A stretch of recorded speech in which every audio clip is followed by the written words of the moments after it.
The very latest right now from your local election headquarters and a big endorsement in the New York City's mayor's race. Governor Kathy Hochul saying Zohran Mamdani's spirit of positivity won her over despite some serious disagreements. Yeah, the governor making those remarks today following her endorsement of the 33-year-old Democratic Socialist and her party's nominee for mayor of New York. Let's bring in chief political correspondent Henry Rossoff with the very latest. And Henry, the governor really was kind of hesitant to make this endorsement. Yeah, she's in a tough spot because at the end of the day, she's a more moderate Democrat with different views than Assemblyman Zohran Mamdani, who's, of course, a Democratic Socialist. She disagrees with him on everything from policing to taxes to Israel.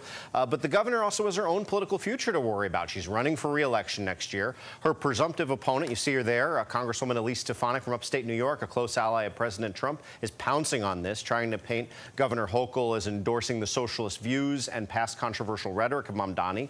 Hochul is walking a fine line here. This is her first opportunity to discuss the endorsement of Mamdani in Syracuse. Our partners were there. The governor immediately tried to separate her views from Mamdani, but says his positive outlook on New York City and his commitment to work with her to push back against President Trump, plus his focus on affordability, that all won her over. This is what the governor had to say, followed by Mamdani's response. I caught up with him in the Bronx.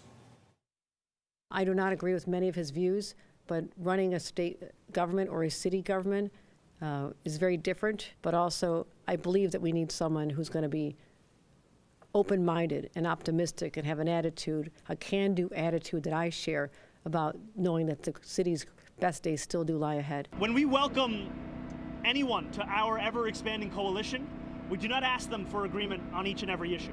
We ask them for agreement on the core of this campaign, which is about that affordability agenda. And the governor has spoken about universal child care as something that is part of her vision, and that is a core of our campaign.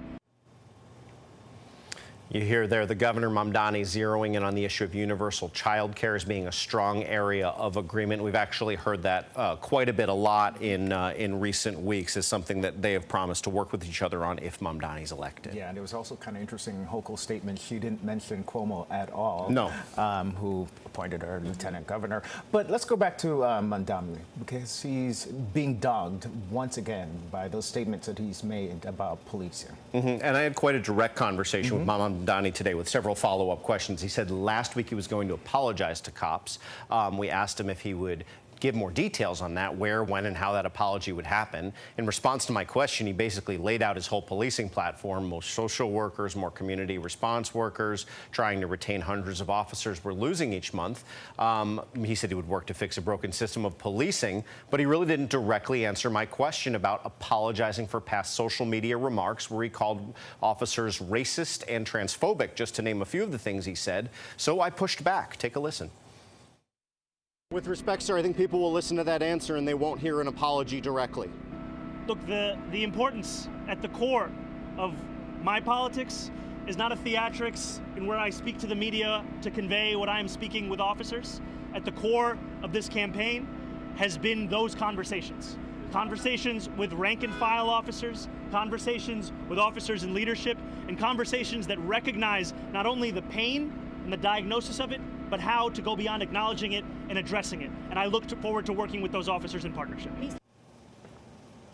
So he sort of implied there he was being more contrite and changing his rhetoric in these one-on-one conversations, but he pretty directly passed on the opportunity to say, I'm standing here right now and I'm sorry for those remarks. He's still stopping short of that sort of goalpost people have set up for him. All right. So many twists and turns. Let's see what tomorrow brings. Thank you so much, Henry. Thank you.